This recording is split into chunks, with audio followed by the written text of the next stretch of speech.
The Christmas my grandmother tested us wasn't about presents, it was about principles. 3 envelopes. 3 chances to show who we really were. My parents laughed. I said thank you. None of us realized that moment would rewrite the meaning of family, inheritance, and truth forever. Because sometimes the real gift isn't money. It's being seen by the one person who always knew your worth.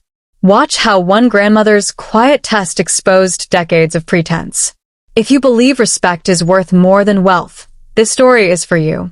Comment where you're watching from and tell me, would you have opened that envelope? At Christmas dinner, Grandma Evelyn Cole slid 3 cream-colored envelopes across the table. A small something for each of you, she said, her voice steady but tired. My parents laughed right away. Mom shook her head, her diamond earrings flashing under the chandelier. Oh, Mama, not the imaginary checks again, she said, half laughing, half performing for Dad. He chuckled too, swirling his red wine.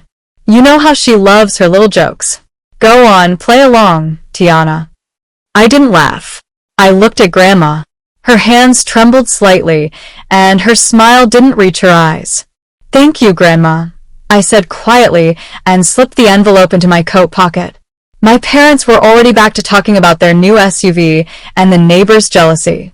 They thought the envelopes were just another one of her sentimental gestures, something cute for show.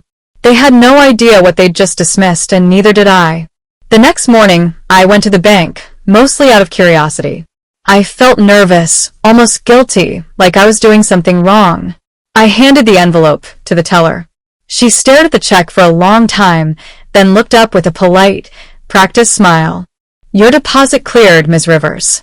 And just like that, with those 5 words, the joke was over. My name is Tiana Rivers, I'm 31 years old, and to understand what that check meant, you need to understand my parents, Marcus and Denise Rivers, and the house they built their lives around. For them, appearance was everything. We lived in a manicured suburb outside Birmingham, Alabama, in a white brick colonial where the grass was trimmed to military precision. My mother chose that house because the entryway staircase curved dramatically like the ones she saw on magazine covers. She called it a home that photographs well. The inside was immaculate, glossy, cold. We had a living room no one lived in. The sofas were ivory. The carpet was ivory. Even the curtains were ivory. I once spilled orange juice there when I was 8. The scream that came out of my mother made the dog run upstairs. She scrubbed the carpet on her knees, muttering, "This is why we can't have nice things," though her eyes were on me, not the stain. After that, I stayed out of that room for years. My childhood was a parade of staged photos. Matching outfits, coordinated smiles, stiff poses. Every Easter, every Christmas, every vacation, we had to look happy enough to be envied.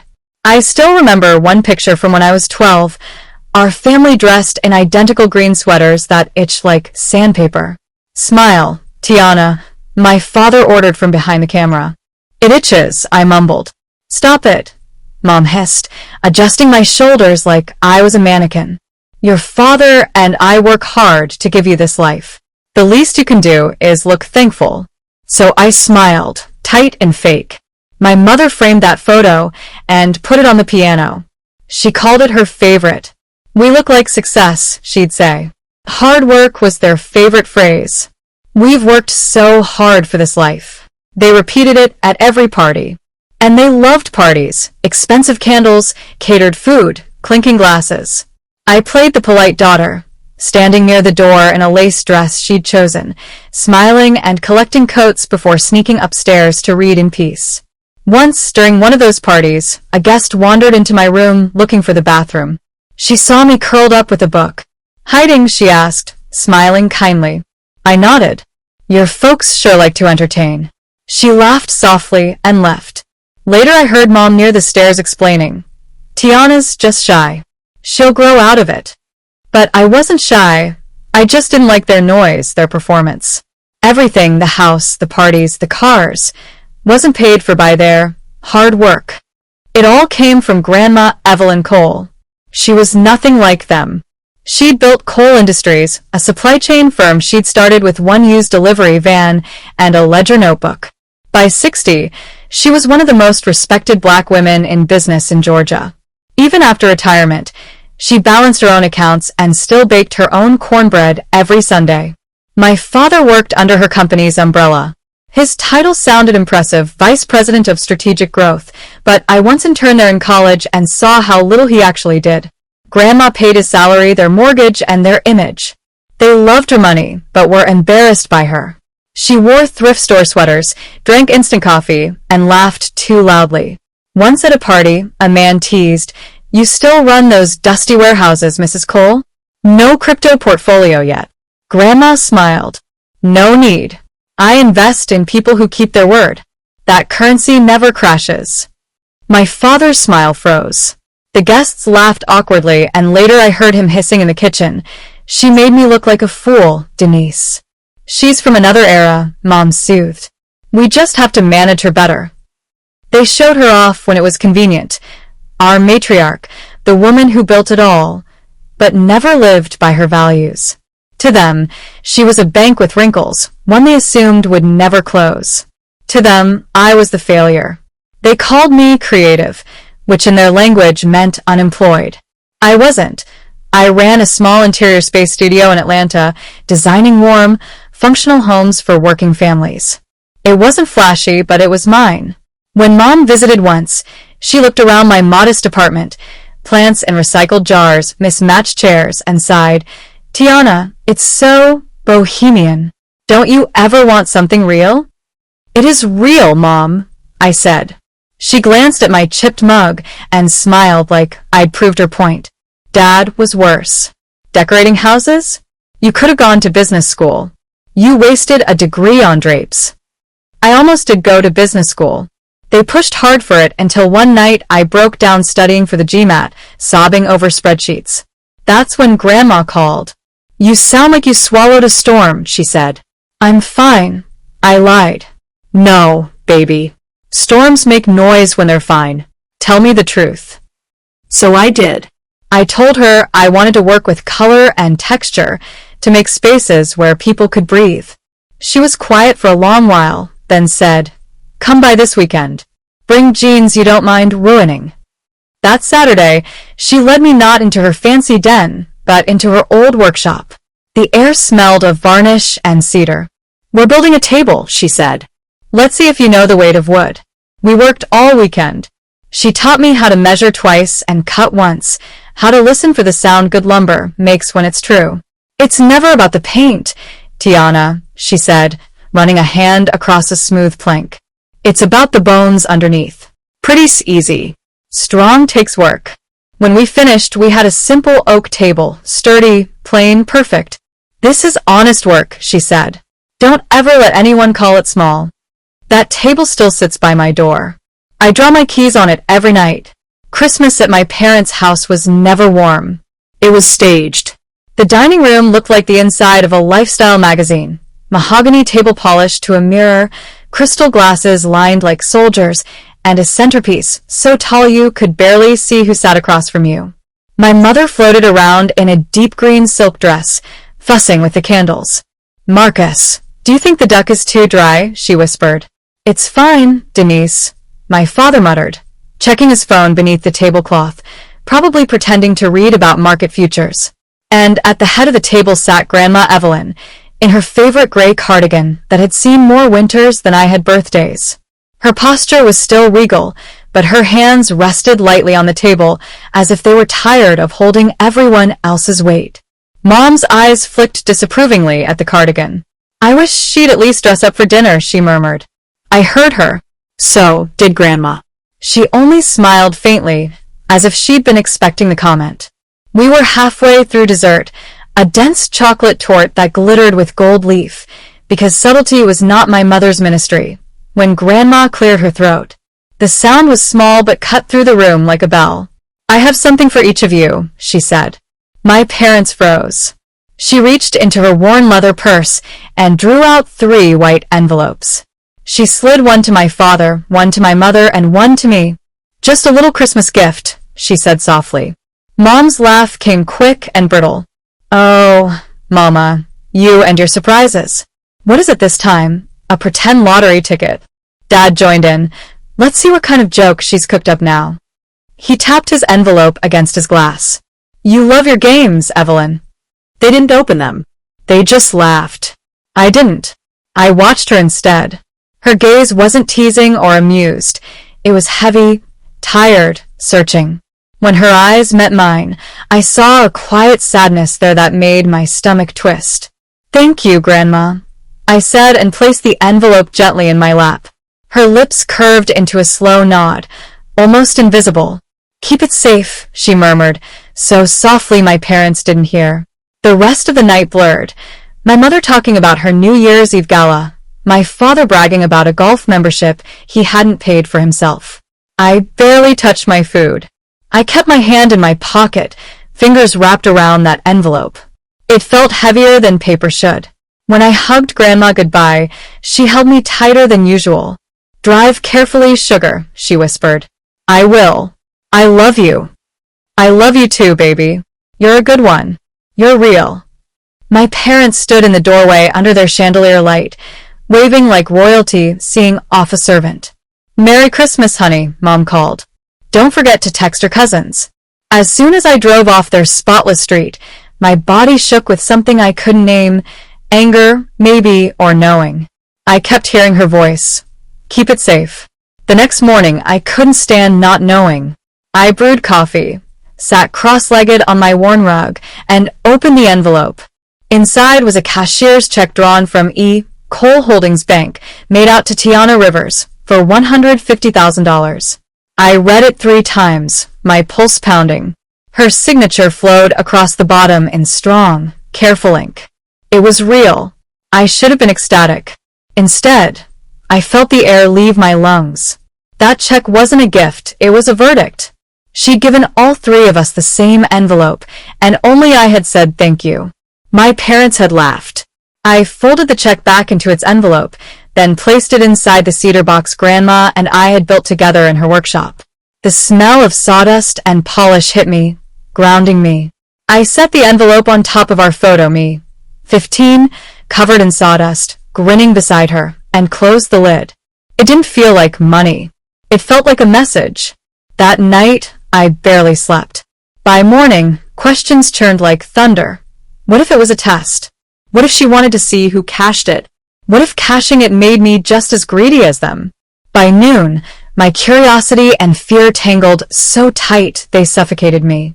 I told myself I wasn't spending it, I just needed to know if it was real. My hands shook as I opened my banking app. I took a picture of the check for mobile deposit, whispering an apology to her spirit like I was breaking a rule. The app spun for an eternity, then flashed. Deposit submitted, $150,000. I closed the cedar box, my stomach in knots. If it failed, I'd know it was symbolic. If it cleared, I didn't know what that would mean. For hours I sat on my couch, jumping every time my phone buzzed. The room felt smaller, like the air itself was waiting. Then, in the late afternoon, I refreshed the app. Deposit completed. The number glowed on the screen, impossible and solid. It wasn't a joke. The money was real. And if mine cleared, then theirs had to, unless they never bothered to check. My hand flew to my mouth. Oh, God, I whispered. They'd laughed at her. They'd left their envelopes on the table. And Grandma Evelyn had known exactly what she was doing. The next morning, my phone rang just as I was cleaning up my coffee mug. Mom. For a second, I froze. Then I let it ring once, twice, 3 times before answering. Hey, I said, trying to sound normal. Tiana, why didn't you pick up earlier? Her voice was sharp, breathless. I've just had the most humiliating morning of my life. I stayed silent. Your father and I were tidying up after dinner, she went on. We found those envelopes your grandmother gave us, you know, the little joke gifts. We decided to peek inside, just for fun. Her tone cracked halfway through the sentence. We called the bank to confirm, and the manager said the checks had been stopped. Stopped, Tiana. She put a stop payment on them yesterday morning. I could hear her pacing, her heels clacking on their marble floors. She humiliated us. She planned this. I didn't respond. Then her voice changed, low and suspicious. Did you talk to her today? No, don't lie to me. I'm not. There was silence, then a tremble in her breath. The manager said one check did go through. One. This morning. She paused, letting the implication hang. Yours. My stomach dropped. She's playing favorites again. Mom shrieked suddenly, the fake poise snapping. After everything we've done for her, hosting her, helping with her doctors, keeping up her image, and she rewards you? The ungrateful one who barely visits. Mom, please don't. How much, Tiana? She cut in. How much did she give you? I couldn't answer. I'm putting your father on, she snapped. The line rustled. Then Dad's voice came, low and controlled like he was negotiating a business deal. Listen, young lady. You need to tell us exactly what happened. Nothing happened, Dad. You expect us to believe that? You cashed it, didn't you? I deposited it. I didn't know. You didn't know? His calm cracked. You went behind our backs, took advantage of an old woman's confusion, and embarrassed this family. Dad. She's not well, he interrupted. She's old, Tiana. You think she knows what she's doing, handing out 6 figures to play favorites? She needs help, and now you've made it worse. His words hit me like cold water. I thought of Grandma's eyes, sharp, knowing, deliberate. She's fine, I said quietly. You don't understand business or finances, he continued, talking over me. You need to transfer that money back. We'll open a family account, manage it properly. It's not yours, I said. The silence that followed felt like an earthquake. Finally, he said, low and dangerous, you've put this family in a terrible position. No, I said, my voice trembling but steady. You did. You laughed at her. You didn't even open the envelope. Another long pause. Then his voice came back, flat and cold. She's losing her mind. And you're a very foolish girl. The call ended. I sat there with the phone pressed to my ear until the screen went dark. The apartment seemed to exhale. My chest ached. They would never understand. They couldn't. They'd built their entire lives on performance, and Grandma had just ripped away their stage. The next 2 days were unbearable. My phone buzzed nonstop, calls, voicemails, texts. Mom's voice alternated between pleading and manipulative sweetness. Tiana, honey, please call me back. This isn't what your grandmother meant. We can fix this. We just need to talk. Then the guilt trip followed. We've done everything for you. How could you be so ungrateful? And then Dad's messages, short and venomous. Enough of this nonsense. You're making things worse. Answer your phone. We're contacting the lawyers. I turned my phone off. The silence felt cleaner. The $150,000 sat in my account like a lit fuse. I didn't touch it. I couldn't. I used my credit card for groceries just to avoid seeing that number. Every time I walked past the cedar box, I felt her voice in my head. Keep it safe. By the second night, I cracked. I called Zoe, my best friend since college. She answered on the first ring. Girl, where have you been? I was about to call the police.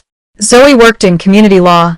She had a booming laugh, box braids down her back, and the kind of confidence my mother used to call too much.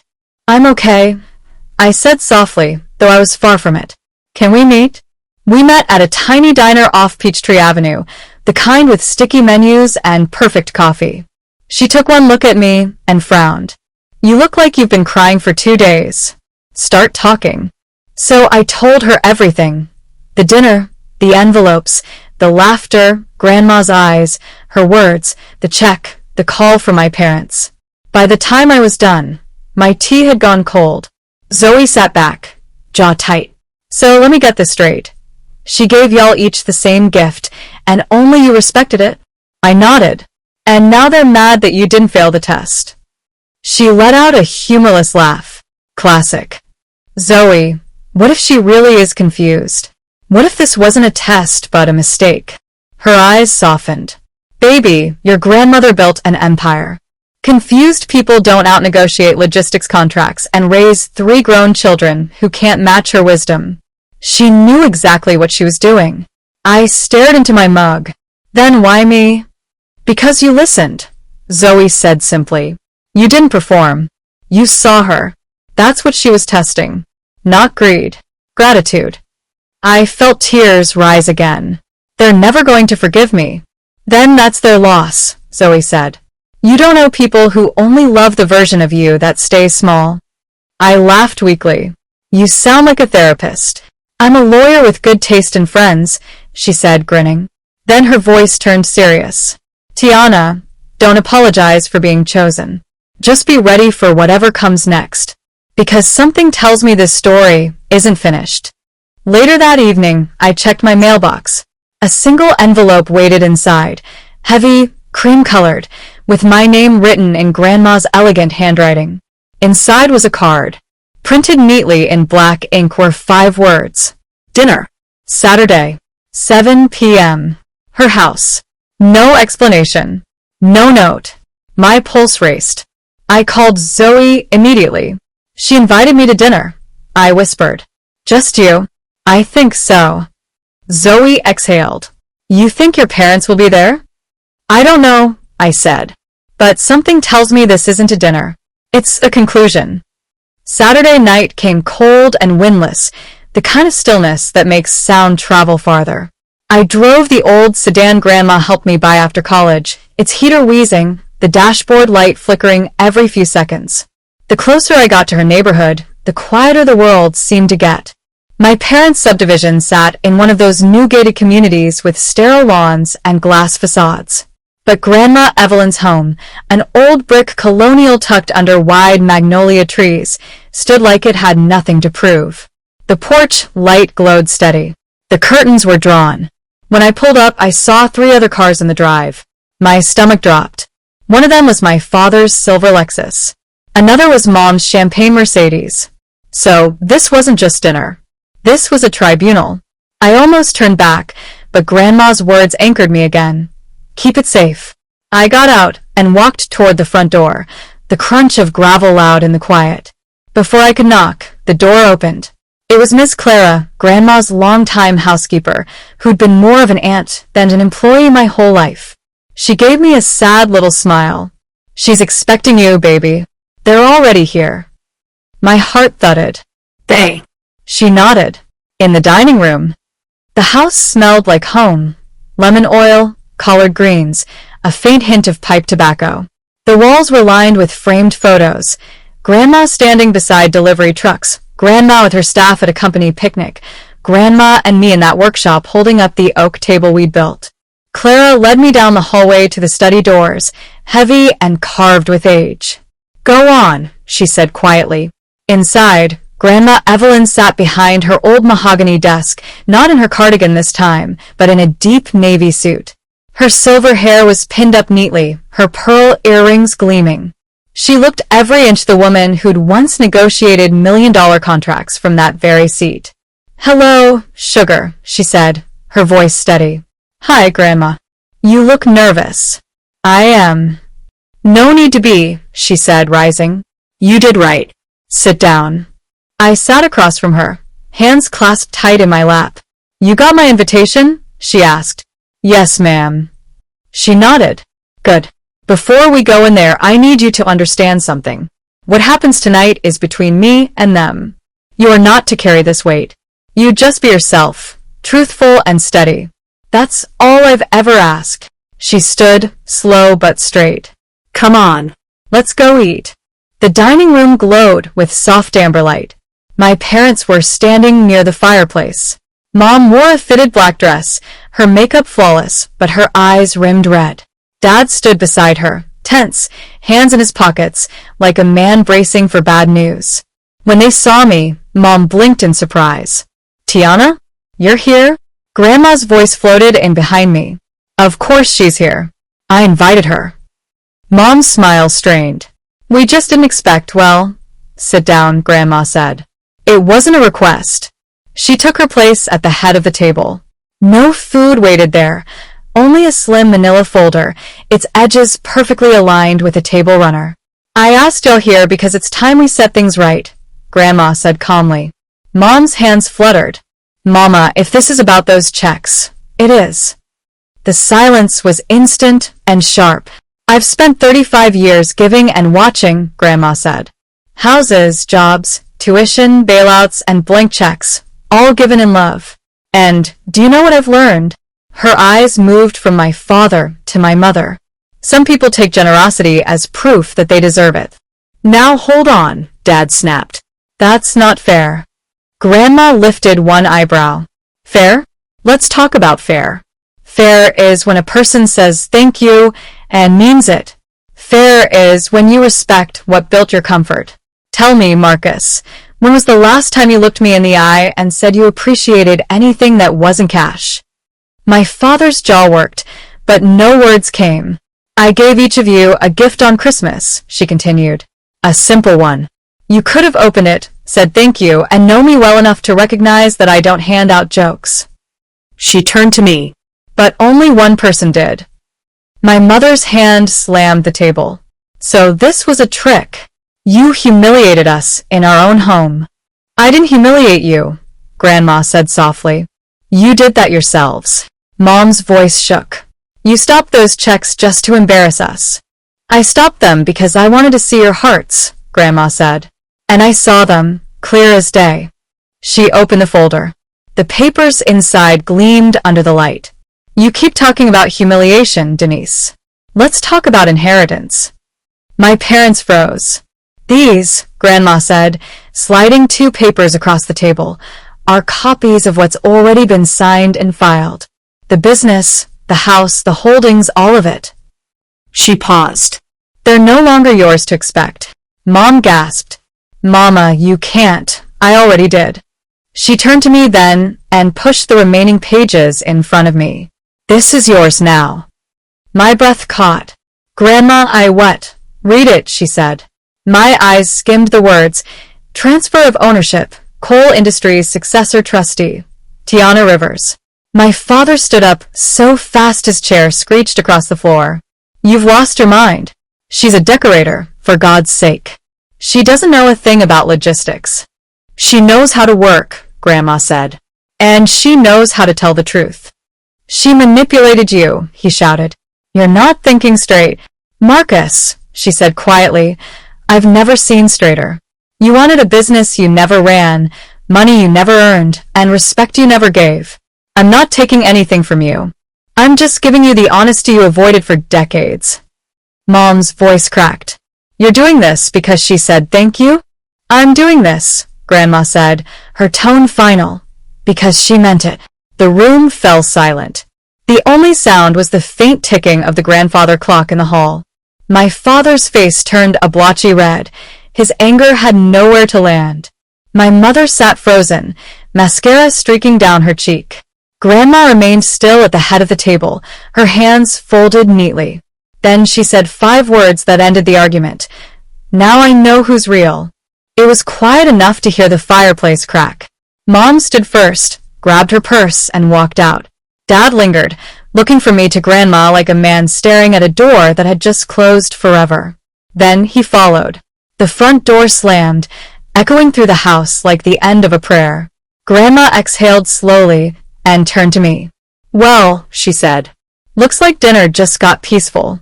Her smile, small but steady, was the most powerful thing I'd ever seen.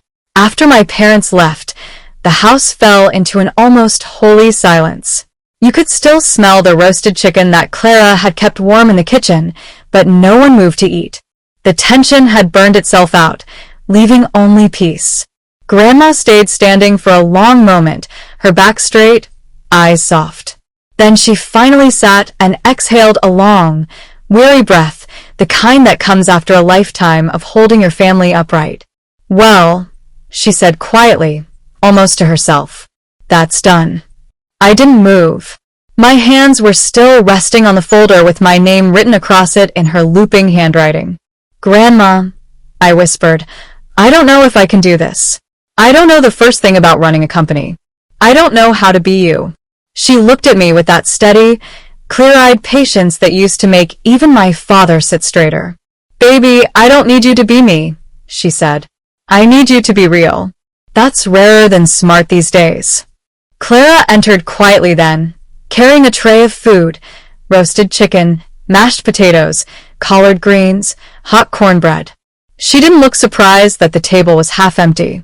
She just set the dishes down like she'd been waiting for this night for years. Grandma reached for my plate and began to serve me, her movements deliberate. "I taught you how to build a table, didn't I?" she said, spooning greens like she was passing down scripture. "Yes, ma'am," I said. "You started with nothing but wood and questions. You learned how to measure, how to cut, how to sand. You learned to trust your own hands. Running a company is the same thing. It's just a bigger table. You'll hire help for what you don't know. You'll learn. You'll lead. And you'll do it honestly." I felt the tears coming before I could stop them. "What if I fail?" She smiled, small but sure. "Then you'll build again. Failing honest is better than winning fake." We ate quietly after that, the kind of silence that feels like healing. She asked about my projects, about the new families I'd been designing homes for. She nodded with genuine interest, her questions gentle but precise. For once, it didn't feel like advice, it felt like passing the torch. When the plates were cleared, she reached into her pocket and handed me a folded note. "Read this later," she said, "when you're calm." She walked me to the front door. The winter air was cold against my face, but her hug was warm, solid. "Don't be afraid of what's yours, Tiana," she said softly. "The people who fear you owning something never wanted you free." I nodded, swallowing hard. "Drive safe, baby," she whispered. "I love you." "I love you too," I said, and meant it with every breath. That night, back in my apartment, I sat on the couch for a long time before unfolding the note.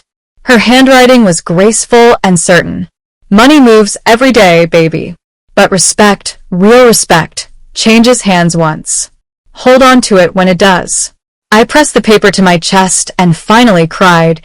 Deep, shaking sobs that carried years of small humiliations, fake smiles, and quiet disappointments. I cried for her, for the woman who had built something real in a family that worshipped appearance. I cried because she saw me when nobody else bothered to look. A week later, I sat in the office of Hayes and Noble, her longtime attorneys. The senior partner, a kind man with salt and pepper hair, adjusted his glasses as I signed document after document. "Your grandmother was one of the sharpest clients we ever had," he said. "She planned every detail herself. She's put an incredible amount of trust in you." My hand didn't shake once as I signed the last page. The numbers didn't matter anymore. The title didn't matter. What mattered was that I understood the weight of what she'd handed me and how she'd taught me to carry it. Now, months later, I still live in my same apartment. The walls are still yellow. The oak table we built still holds my keys. But next to it sits another thing, the original blueprint of coal industries, framed and signed in Grandma's hand. I hung it right above the light switch, so I see it every time I leave home. I run the company now, not from greed, but from gratitude. We're renovating one of her old warehouses into community workspace for young designers and carpenters. The first thing I told my new staff was, we build things that last. Sometimes, when I close up late, I swear I can still hear her voice in that empty room, firm, proud, amused. "Good bones, baby. Always build with good bones." And I do, because she didn't just leave me a company. She left me a mirror. And for the first time in my life, I finally recognized the woman looking back. When my grandmother handed out those envelopes, she wasn't giving us money, she was giving us a mirror. Some people saw paper. I saw purpose. That night didn't make me rich. It made me real. Because legacy isn't what you inherit. It's what you deserve when someone sees the truth in how you live. So tell me, if your grandmother handed you an envelope, would you open it with gratitude or laugh like it was a game? Drop a comment if this story moved you. Tell me, what's one lesson an elder taught you that still guides your life? And don't forget to like, share, and follow for more stories about family, truth, and the kind of inheritance money can't buy.